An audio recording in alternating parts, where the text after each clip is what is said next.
Hello and welcome to the 30-minute Millennial Podcast. Today we're here with Destry Ferris. Hello.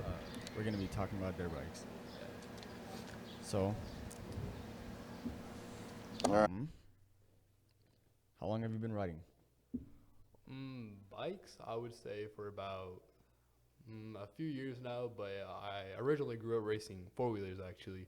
For real? And I kind of have it like grew up like riding, like my family's rode, not necessarily dirt bikes, but like just motorcycles in general. Yeah. But What kind of dirt bike brand do you got? I got a Kawasaki 2016 KX250F. I got it, say, right around Christmas time because my previous bike actually blew up. Really? What bike brand was that? That was also a Kawasaki. It was just Really? KX125, yeah. A little too short. Yeah. So, is your like personal favorite just Kawasaki? It's kind of just what like I've settled with, but for the longest time, I've really wanted to ride Honda for Really? a while. I've just, ever since started watching Supercross and like Ken Roczen, is big Honda. Yeah. What's your favorite part about racing? I feel like my favorite part about riding and just racing in general is kind of just the way you feel. Yeah. It's like a lot of people think you just hop on a bike and it's just, Yeah, you're riding. Yeah, people thinks it's so easy to ride, Yeah. but it actually takes a lot of balance Yeah. and like a lot of skill too.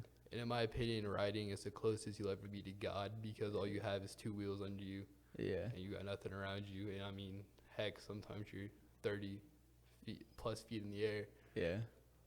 And then coming down with over 200 pounds. Yeah. Like, if there's someone above you and Yeah, you they get land on leaned you, on. it's gonna hurt. And you have a 200+ pound machine under you that has an engine that's heated, and so you're all sweaty and in your jersey Yeah. and stuff. But yeah. Yeah, and all you have to protect you is like only on your head, really, because like Yeah. on your body it's just chest protector and neck protector, really. Yeah, you got boots. But Well, yeah. in all honesty, one of the best feelings on the road is after a long day of riding, you take your riding boots off. Yeah. That's probably one of the best feelings you'll ever feel. Yeah.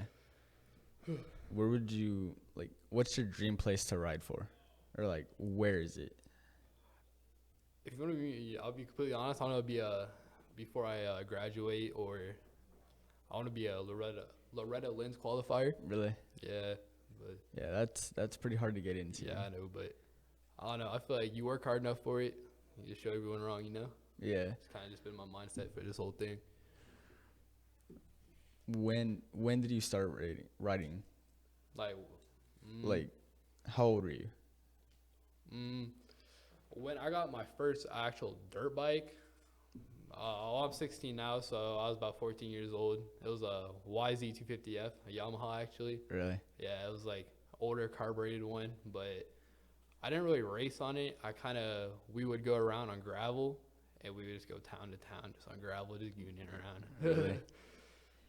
Yeah. What's the biggest modification that you've ever done to a bike? Do you want legit or sketchy? Or both? Both. So the legit is probably just taking off my forks and just going through my forks and stuff like that, just fork seal type stuff. But sketchy is we had a friend with a DRZ 125, Oh a dear. little Suzuki trail bike, and took the muffler off, and we took a car muffler from this 5.3 Chevy Oh dear. and attached it on there and put it in where the muffler was, and then we started just revving it, and Really? it was interesting. Yeah. So, have you ever been like on an actual motocross track? I haven't like ridden like, I wouldn't say like an AMA pro track yet, but I've been to like a few and just just kind of saw what it was like. But this summer, most definitely, I'll be getting out on those bigger tracks and just practicing. Yeah. I'm like, we got some pretty big tracks that we might Yeah. go to. So, Yeah. It's big things coming, yeah. So, out of your whole time riding a dirt bike, what's your worst crash that you've My had? worst crash, actually, I don't know if you probably won't be able to see it, but I have a scar. My left leg actually goes from basically my knee almost down to my ankle. I was on that original YZ. So this wasn't on a track or anything, but basically, we were at a like a friend's of like my family's house, right? Mm-hmm. And so they have this is a long gravel road and then a ditch that goes down, and then there's pine trees over here, right? Yeah. And so I was like, okay, I'm gonna jump from the gravel down, and so I was in I think I was in fourth wide on that So, YZ. so YZ 125? No, it was a 250. Oh, YZ 250. So, And you're probably going about like 50. yeah, it was quick. And then so I go, so I land. I was like, okay. I didn't realize how I kind of underestimated how wet the grass was. Yeah. So I got to stop. I'm just just sliding, Yeah. and then my bike turns, and I turn to the left of my bike, and then it hooks up. I get thrown off my bike into the trees, and my bike comes and lands on me in this pine tree. Jeez. And the foot peg just absolutely dug in my skin, just dug up. But I haven't broken anything. Yeah, I know. You can say differently. Yeah. um. Are you looking forward to being like a pro racer when you're older?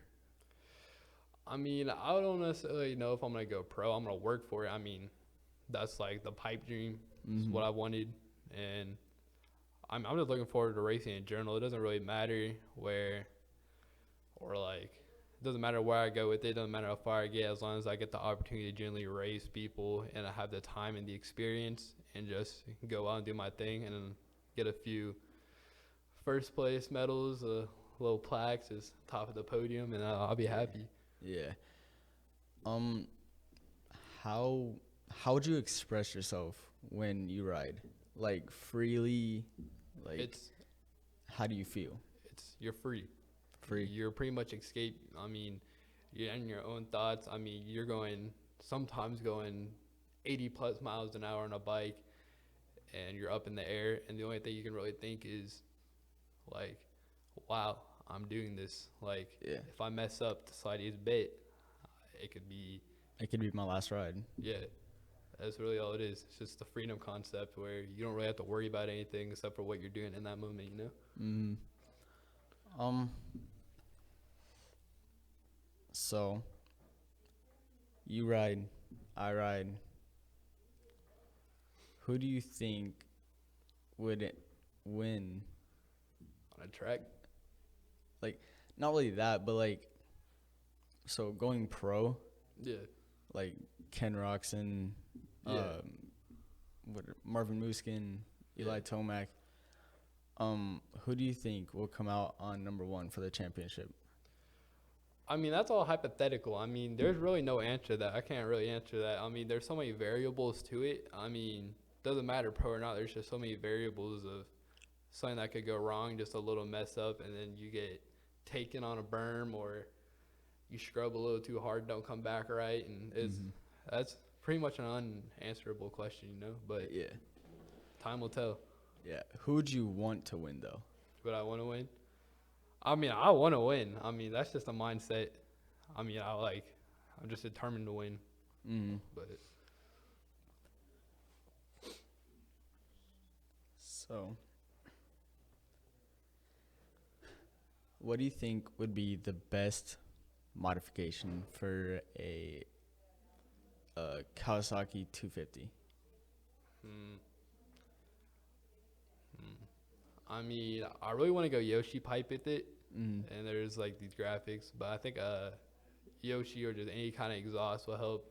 Hot cams, just make it loud, and I don't know. I mean, there's a lot you could do with the bike. It really depends on the kind of rider you are. I mean, if you're a more tactical rider, you want to get that good suspension adjusted to the perfect. I mean, Yeah, like if your suspension isn't right, then like all you need to do is just come up on any jump, not hit it quite fast enough, and your legs are gonna Blown out. be legs gonna be blown out. I actually had a friend that overshot a tabletop and blown out both his knees. Really? Yeah.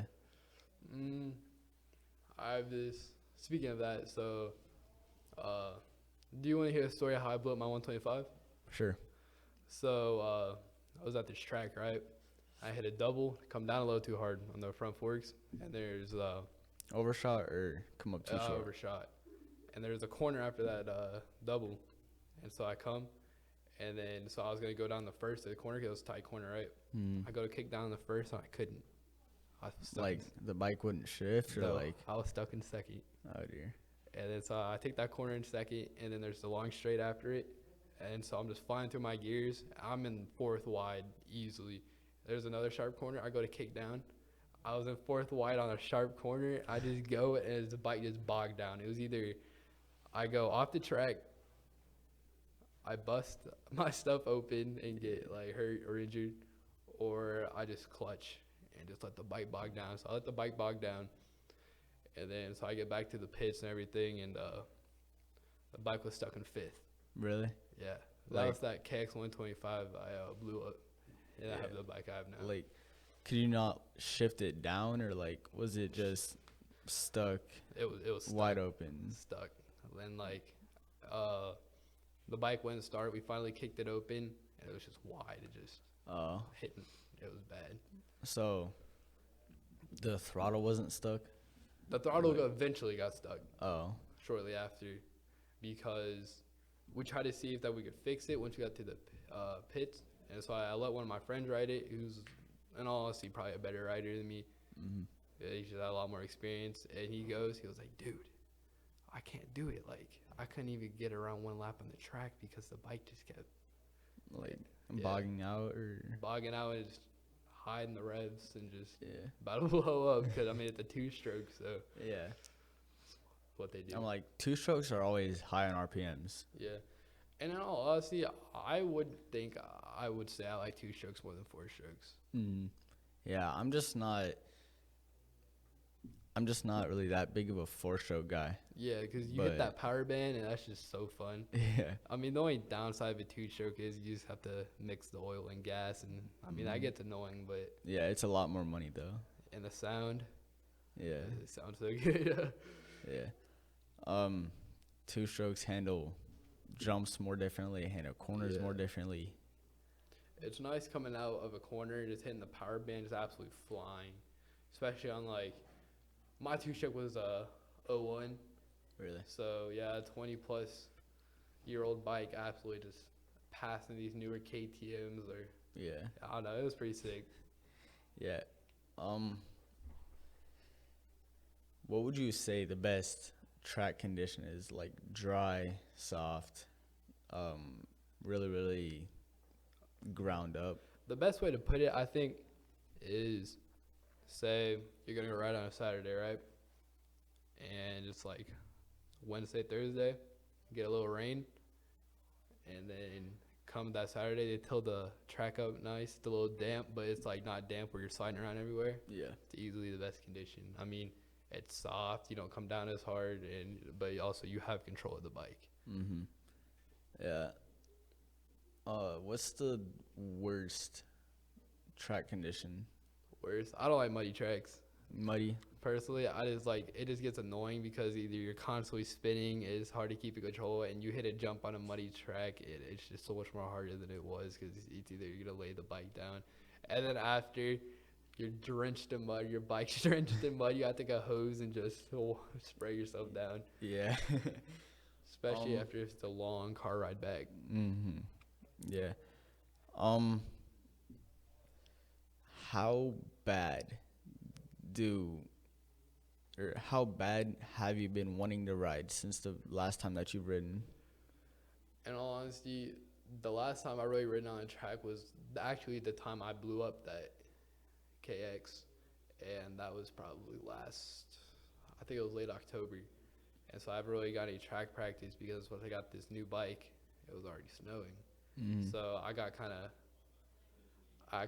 it was kind of bogus, whole situation, kind of out of luck, but... Yeah, like every single weekend has just been rainy, muddy. Yeah. No tracks are open. Yeah, it's just been terrible because I've been wanting to ride for months now, and I just haven't. And I have this new bike, and I mean, I've ridden it a few times, but like not on a track. On the days that has been nice, and I mean, just wheeling, getting the bike control, I'm just already comfortable on it. I haven't even taken it on a track yet, so I have a really high hopes, and I think it'll go well. Yeah. Um, what do you say is your favorite track? My favorite around here. Yeah. Mm, I mean, it really depends on like how I'm feeling that day. I mean, I think Oak Ridge is cool because the elevation changes. Yeah. And then I'd say that's my favorite track too. yeah, Sandy Oaks is pretty cool. Sandy with Oaks. The little burnout circle. I think that's pretty cool. But I don't know. It's kind of hard to say. It just really depends. Yeah. So I got a question for you actually. All right. So in your motocross career, the times you've ridden, how many podiums do you have? How many podiums? Yeah, if you have any. Like, do you mean like trophy podiums or like Just top 1, 2, 3? It's 1, 2, 3. I'm like, not many tracks do podiums, Yeah, so I'd say about 7 or 8. 7 or 8. That's not bad. How do you feel about arena cross? Arena cross, it can be a little sketchy, but I'd say the most sketchy is enduro. Yeah, enduro racing, that is crazy. Those dudes are talented. Yeah, Like, like, crazy talented. yeah, you gotta ride over big monster truck tires. Yeah. You gotta ride over boulders, really. Like big pieces of wood, just crazy. And then, what other questions you got for me, if you have any? Who got you into riding? Who got me into Who riding? influenced you? You're probably gonna laugh when I say this, but kind of Ronnie Mack and Yeah. my dad. No, trust me, Ronnie Mack, he's big influence on me too. Yeah. Ronnie Mack is just a really big goon. He's hilarious. I met Ronnie Mack actually. Really? Yeah, I have a picture with him. How was it? He's exactly what you would think, to say the least. But it was pretty cool. Yeah. It was a cool experience, but it was at an arena cross, you know, that Moline race. Yeah. Yeah, and I'll probably end up racing that next year. I have high hopes I will. Yeah. So, would you say Moline is like a big track, small track, medium-sized track? The arena cross track is tiny. It's literally the smallest track in the series, and Really? seeing these like pro riders, or locally pro riders, just absolutely shred on that tiny track, on that arena cross track, is honestly like, it's pretty sick actually. Yeah. Actually, I got a story from that Moline adventure. Oh dear. So you know how at like lower classes, like the younger you are, you get disqualified, like for hitting like big jumps. Yeah. So it was Like if you're a high class rider riding in Yeah. a lower class. yeah. And so there's this kid, and he was on 85. This was like, I think this was the 8-year-old class. This little kid on this 85, and you know, there's punting around, just doing their thing. And he's a little husky 85. And you see him, he like looks kind of at the crowd, and he hits his double on that little 85, and he just absolutely clears that double, and he got disqualified from the race. But it was honestly cool just seeing Really? him go out and do that. I was like, whoa. Yeah, I swear, like 12-year-olds on their little 85s and stuff. It's just crazy what they do. Yeah, I mean, you'll be on a full-size bike thinking you're doing well. This little kid walk past on 85, and you're like, what? You're just questioning your whole existence. Yeah, they're like, should I go back down to a 85 or should I just stay up at this 250? Yeah. Yeah, what would you say is like the most reliable brand? Honda. Honda? Yeah. Yeah, what's so reliable about it? I mean, there's kind of low maintenance. I mean, you're not always working on them like brands such as like KTM, especially out of. Okay. KTM is actually really reliable. Tell the story then. Okay. So, I was at a race and um I cleared this finish line behind this kid, and a rider that I was faster than hit the same jump, and he just hit it a lot harder than I did, and he landed on my shoulder. I fell down to the ground on my bike going around probably 35 to 50 miles an hour. So it just snapped my wrist back. And I'm not sure what happened to that kid, but I'm pretty sure he had a pretty big scare. What happened to your bike? That's what I was trying to get to. I don't really think anything happened to it. A few dents. It looked kind of rough. It- Oh, the picture you showed me. Oh yeah. Kind of bent the rim a little bit. Yeah. Had a couple pretty big dents in the exhaust. Yeah. And then how reliable is the Kawasaki? I've seen some pretty bad things about those. Just the valves. Just the valves. Just the valves. What, going about like every week? I don't know. They haven't gave up on me yet, Right. so we'll see how it goes. How much longer they last? Yeah. Well, I'm like that, and you haven't really ridden yet, so. Yeah, I've really broken that bike out on a track yet. I mean, Yeah, I'm pretty sure when you actually start riding, they're gonna give out pretty fast. yeah.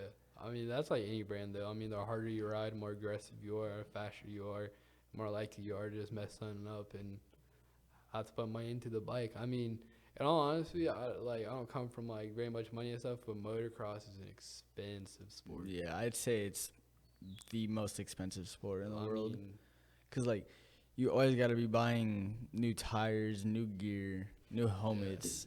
So like, new tires together would probably be around.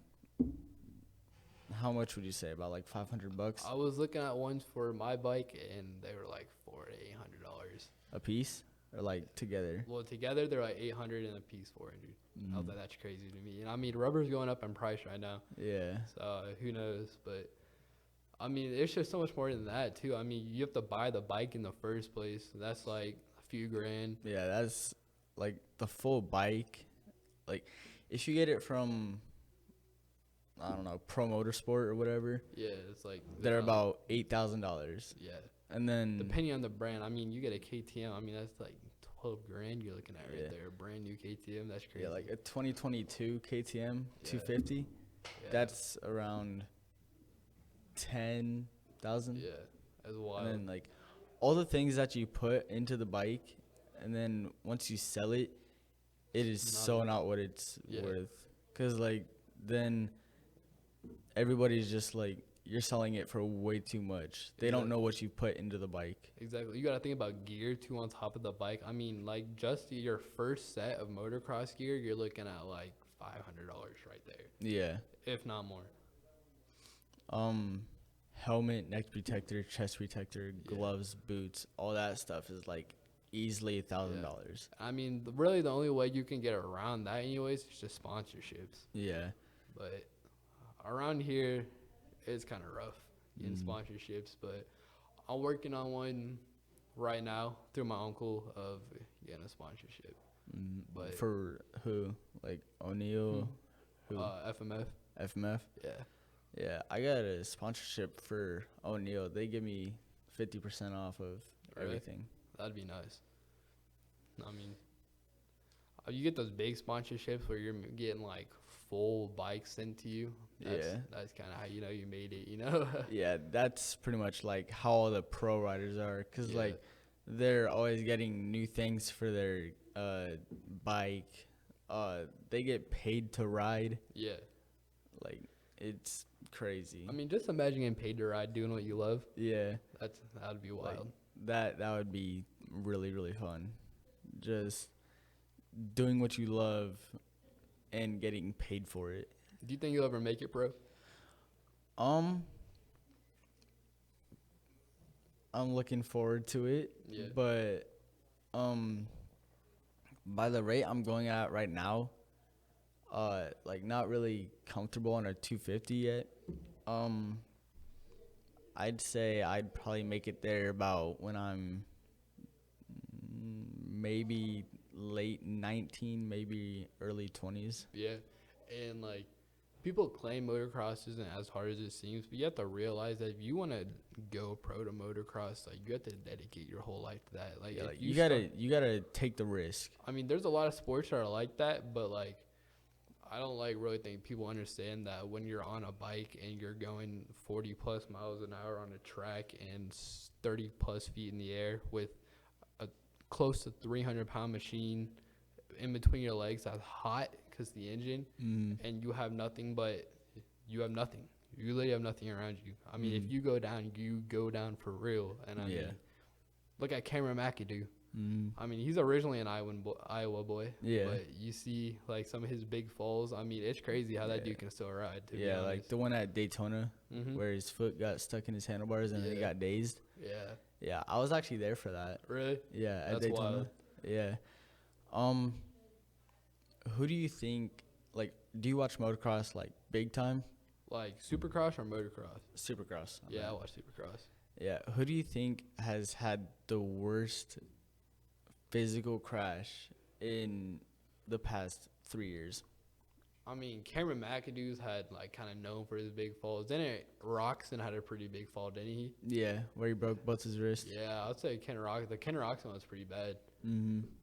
And Yeah, the Ken Roxon one was easily one of the top 10. yeah. And then Jet Lawrence. Jet Lawrence, yeah. Yeah, he broke his collarbone on the front face of a triple. Yeah. And the way that he rode the nose wheelie of his bike, that was just insane. Like, Yeah. you gotta have terrible luck for that. Yeah. Would you ever go 450? Would I ever go 450? Maybe if I moved somewhere where there's bigger tracks like Oak Ridge, but right now, no tracks can handle a 450. No, 'Cause not it's around just- here.